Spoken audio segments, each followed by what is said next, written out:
So here's another debate clip where Anton thinks he makes a good point. Libertarians are wrong. We do consent to taxation. Well, this is certainly an interesting argument, to say the least. Does anyone here ever remember signing a contract with the government agreeing to hand them almost half your income? I certainly don't. But anyways, let's see what Anton has to say. By your own definition and criteria that we're using, where Sure. you say people have to consent to it, when we step into the voting booth and vote for politicians who endorse this sort of system we have, where we have all these organizations funded by taxation, all these regulatory agencies and government bodies and so forth.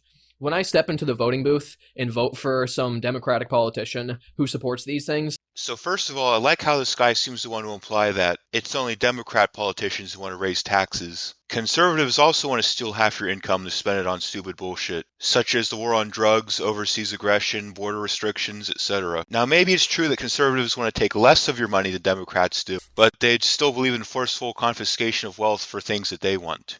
I am consenting to it. And if a majority of people in this country vote for politicians who also support this, the majority is also consenting to it. So it is done with our consent. So when we talk about, taxation is theft, what am I doing if not stealing from myself by that definition? Because I'm saying I support the system, so are the majority of other people who vote for it.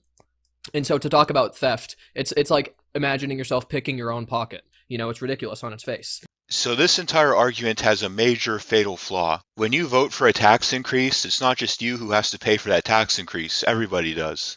If only the people who voted for something had to pay for it, then yes, this would be a valid argument.